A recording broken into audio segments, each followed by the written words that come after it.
अस्सलाम वालेकुम स्टूडेंट्स। आज हम सॉल्यूशन ऑफ इंटीग्रल इक्वेशंस का मेथड नंबर थर्ड करेंगे जो कि आइटरेटेड कर्नल है। इसमें आप सेकंड काइंड की इंटीग्रल इक्वेशंस को सॉल्व करेंगे और इसमें गिवन कर्नल की हेल्प से सेकंड कर्नल ऑब्टेन होगा, सेकंड कर्नल की हेल्प से थर्ड कर्नल, और फिर इन तमाम कर्नल्स को यूटिलाइज करते हुए हम सॉल्यूशन की तरफ जाएंगे। टॉप पे जो इक्वेशन लिखी हुई है ये सेकंड काइंड की वोल्टा इंटीग्रल इक्वेशन है। आपकी जो लिमिट्स है 0 to x है। इसमें एक लिमिट आपको पता होना चाहिए कि वोल्टा में आपकी एक लिमिट फिक्स होती है और एक वेरिएबल होती है। और इसमें जो एफ ऑफ एक्स है एक काइंडनेस फंक्शन है। तो हमने करना ये है कि हमने जो हमारी फर्स्ट अप्रोक्सीमेशन लेनी है वो यू नॉट ऑफ एक्स लेनी है जो कि एफ ऑफ एक्स के इक्वल होगा। फर्स्ट अप्रोक्सीमेशन से आपको सेकंड अप्रोक्सीमेशन मिलेगी।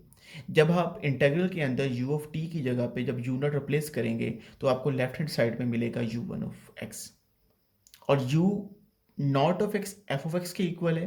तो यू नॉट ऑफ टी किसके इक्वल होगा? एफ ऑफ टी के इक्वल होगा।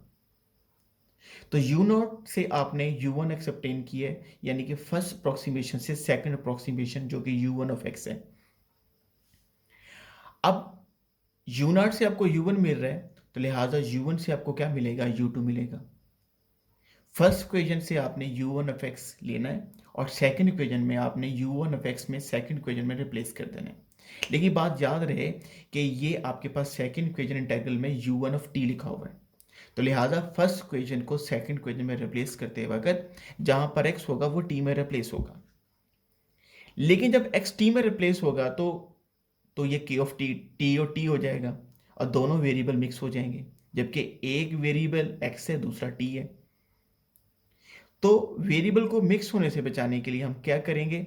एक्स को तो टी में रिप्लेस करेंगे मगर टी को कोई और वेरिएबल का नाम दे देंगे, यानी कि टी वन का। तो यू वन ऑफ टी क्या होगा? F of T plus lambda 0 to t के of t t one F of t one d t one. आप ये देख रहे हैं कि ये ब्लैक इंक के अंदर ये रिजल्ट में लिखा हुआ है। ये किसकी वैल्यू है? ये यू वन ऑफ टी की है, यानी कि एक्स रिप्लेस हुआ है टी में और जो टी रिप्लेस हुआ है वो टी वन में। और लास्ट इक्वेशन जो है ये इसी इक्वेशन को सिंप्लीफाई किया है। पेज नंबर 2 की जो फर्स्ट इक्वेशन है वो पेज नंबर 1 की लास्ट इक्वेशन थी, ताकि कंटिन्यूटी लाने के लिए ये इसको रीराइट किया है। आपने इस कोर्स के स्टार्ट में एक इम्पॉर्टेंट थ्योरम मैंने आपको करवाया था जो कि कंसेप्ट था by changing the order of integrations, जिसमें आप डबल इंटीग्रल को सिंगल इंटीग्रल में कन्वर्ट करते थे। फाइव ऑफ एक्स वन जो है वो एक आर्बिट्रेरी फंक्शन है, हम इसको इंटीग्रेट नहीं कर सकते। तो हमने एक लॉन्ग प्रोसेस से हमने लेफ्ट से राइट हैंड साइड पर जो रिजल्ट है वो जनरेट किया था, और यही रिजल्ट हमने यहाँ पे यूटिलाइज करना है। आप थर्ड टर्म देखें, थर्ड टर्म में अगर आप ये रिजल्ट लगाएंगे तो थर्ड टर्म जो है उसकी पहली लिमिट जो पहले जो इंटीग्रेट हो रहा है टी वन के रिस्पेक्ट हो रहा है, तो जब आप changing the order of integration करेंगे तो आपकी जो पहली लिमिट जो होगी वो 0 to x ही रहेगी। और इंटीग्रेट आप पहले टी वन के रिस्पेक्ट नहीं होगा बल्कि टी के रिस्पेक्ट होगा। आप ये भी देख रहे हैं कि पहले डी टी आ रहा है और बाद में डी टी वन आ रहा है। और दूसरा जो इंटेग्रल होगा वो 0 से टी नहीं होगा बल्कि क्या होगा? टी वन से एक्स होगा। और टी के साथ यानी कि टी के रिस्पेक्ट जो इंटीग्रेशन हो रही है इसमें के ऑफ एक्स टी आ जाएगा क्योंकि इसमें भी टी मौजूद है, और के ऑफ टी टी वन आ जाएगा, इसमें भी टी मौजूद है। तो टी वाले फंक्शन जिसमें टी मौजूद है वो डी टी के वो टी वाले इंटीग्रल के साथ आ जाएंगे जिसको टी के लिहाज से इंटीग्रेट कर रहे हैं, और एफ ऑफ टी वन जो होगा वो टी वन के रिस्पेक्ट इंटीग्रेट होगा। ये जो कंसेप्ट था ये changing the order of integration था। अब इसमें है ये कि जो सेकंड टर्म है वो तो एंड में टी के रिस्पेक्ट इंटीग्रेट हो रही है, और जो थर्ड टर्म है वो टी वन के रिस्पेक्ट हो रही है। मैं ये चाहूँगा कि इसमें एक रब्त लाने के लिए कि जो थर्ड टर्म है वो भी टी के रिस्पेक्ट हो, तो सिर्फ कुछ भी नहीं किया, सिर्फ टी वन की जगह पे टी रिप्लेस कर दिया। थर्ड टर्म में जहां पर भी टी वन है वहां पे टी आ जाएगा, t k of x t one k of t one t d t one d t. तो replace t by t one से आपने ये ऑब्टेन किया। अब इसको थोड़ी सी कंपैक्ट शेप बनाने के लिए के ऑफ एक्स टी को हम कॉल कर रहे हैं के वन ऑफ एक्स टी, और टी टू एक्स जो इंटेग्रल हमारा है इसको हम नाम दे रहे हैं के टू एक्स टी। ये आपने याद रखना है के टू एक्स टी किसके इक्वल है, t to x k of x t one, k of t one t d t one. और यू टू एक्स आप देखें, इसको याद करना कितना सिंपल हो जाएगा, f of x plus lambda zero to x k one f x t f of t d t. और जो थर्ड टर्म है वो क्या है, plus lambda square zero to x k two x t f of t d t. Class आप इसको आगे तक लेके जाते हैं, यू टू ऑफ जैसे कि यू नॉट से आपको यू वन अपने ऑब्टेन किया, तो यू टू ऑफ टी से हम क्या ऑब्टेन करेंगे, you three of x obtain करेंगे। अब वही काम दोबारा से रिपीट किया है, पहले मैंने यू वन ऑफ एक्स को you one of T replace किया था और मुझे यू टू ऑफ एक्स मिला था। अभी जो मैंने you two of x calculate किया है वो इस इक्वेशन के अंदर मैं रिप्लेस कर दूंगा, और काम वही करूंगा कि जहां पर एक्स होगा वहां पे टी होगा और जहां पे टी होगा वहां पे टी वन रिप्लेस हो जाएगा।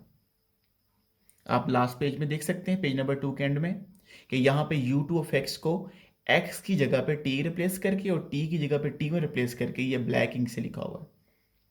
अब इसको सिंप्लीफाई किए, you three of x F of x plus lambda, पहले टर्म के साथ लेमडा आ रहा है, सेकेंड टर्म लेमडा स्केयर, और थर्ड टर्म जो है वो आपके पास क्या, लेमडा क्यूब। जब आप खुद हाथ से सॉल्व करेंगे तो आपके लिए ज़्यादा आसान होगा। अब इसमें भी वही करना है, changing the order of integrations, colonel's को कंबाइन करना चाह रहे हैं। पहला इंटीग्रल जो सेकंड टर्म है वो तो एज इट इज़ होगी, लेकिन जो थर्ड टर्म होगी वो ये होगी कि आपकी जो इंटीग्रेशन होगी वो पहले टी वन के रिस्पेक्ट हो रही है, तो टी वन के रिस्पेक्ट नहीं करेंगे बल्कि पहले टी के रिस्पेक्ट और बाद में टी वन के रिस्पेक्ट। और पहले इंटीग्रल की लिमिट जो होगी वो जीरो से एक्स ही रहेगी और दूसरे की जो होगी वो आपके पास टी वन से एक्स होगी। ये वही इंपॉर्टेंट थ्योरम लगाया है। इसी तरह से सेम काम आपने क्या किया है, सेम काम आपने लास्ट टर्म के लिए किया है जो कि फोर्थ टर्म है, fourth integral. Class page number 4 में अगर आप देखें तो मैंने ये काम करने के बाद, क्योंकि पहले हम ऑर्डर ऑफ इंटीग्रेशन हम उसका ऑर्डर चेंज करते हैं, उसके बाद टी वन की जगह पे टी को और टी की जगह पे टी वन को रिप्लेस कर देते हैं, और यहाँ पे मैंने टी की जगह पे टी वन और टी वन की जगह पे टी रिप्लेस किया है, मुझे you three of x obtain हुआ है। अब पहला जो कर्नल है के ऑफ एक्स टी, इसको मैं नाम दूंगा के वन ऑफ एक्स टी। दूसरा जो इंटीग्रल है t o to x, integral from t to x, इसको k of x t one, and then इसको मैंने नाम दिया के टू एक्स टी का नाम दिया है। और तीसरे इंटीग्रल्स के लिए मैंने नाम दिया इसको, तीसरा जो आपके पास यानी फोर टर्म जो है इसमें जो इंटीग्रल है t to x k of x t one k two t one t d t one, इसको मैंने नाम दिया के थ्रू एक्स टी। और ये मेरे लिए यू थ्री ऑफ एक्स को लिखना सिंपल हो गया। F of x plus lambda के वन ऑफ एक्स टी होगा पहले इंटीग्रल में, दूसरे इंटीग्रल में के टू एक्स टी होगा, और तीसरे इंटीग्रल में क्या होगा, के थ्रू एक्स टी होगा। पहले सेकंड टर्म में लेमडा होगा, थर्ड टर्म में लेमडा स्केयर होगा, और आपकी जो फोर्थ टर्म है इसमें लेमडा क्यूब होगा। अब यहाँ पे ये ज़्यादा स्टेप करने की वजह एक ये है कि आप इसको अच्छी तरीके से समझ सकते हैं, आपके लिए रिजल्ट जनरलाइज करना आसान होगा। अब एक चीज़ नोट करें, आप इससे मुझे अगली टर्म भी बता सकते हैं। आप कह सकते हैं अगर मैं आपसे पूछूं यू फोर क्या होगा, आप कहेंगे कुछ भी नहीं होगा, सेम आएगा, प्लस लेमडा फोर होगा और इंटीग्रल जीरो टू एक्स होगा और के फोर ऑफ एक्स टी होगा। आपसे यू फाइव पूछूंगा, आप कहेंगे ठीक है अगली टर्म में यू फाइव होगा, इससे अगली अगली टर्म ऐड करते जाइए, लेमडा की पावर बढ़ती जाएगी, और इंटीग्रल जो कर्नल है वो के थ्री, अगर इस टर्म में के थ्री है इससे अगली टर्म में के फोर होगा, उससे अगली टर्म में के फाइव होगा, और साथ में लेमडा की पावर भी एक एक बढ़ती जाएगी। दूसरा ये है कि आपको कर्नल भी ऑब्टेन करना आ गया।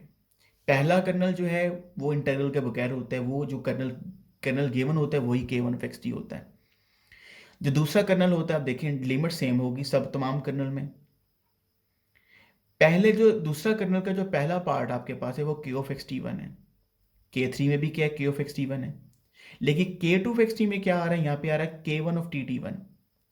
के one of t t one का मतलब क्या है कि आप पहले कर्नल में एक्स की जगह पे ले आए टी वन और टी की जगह पे क्या है, टी रहे।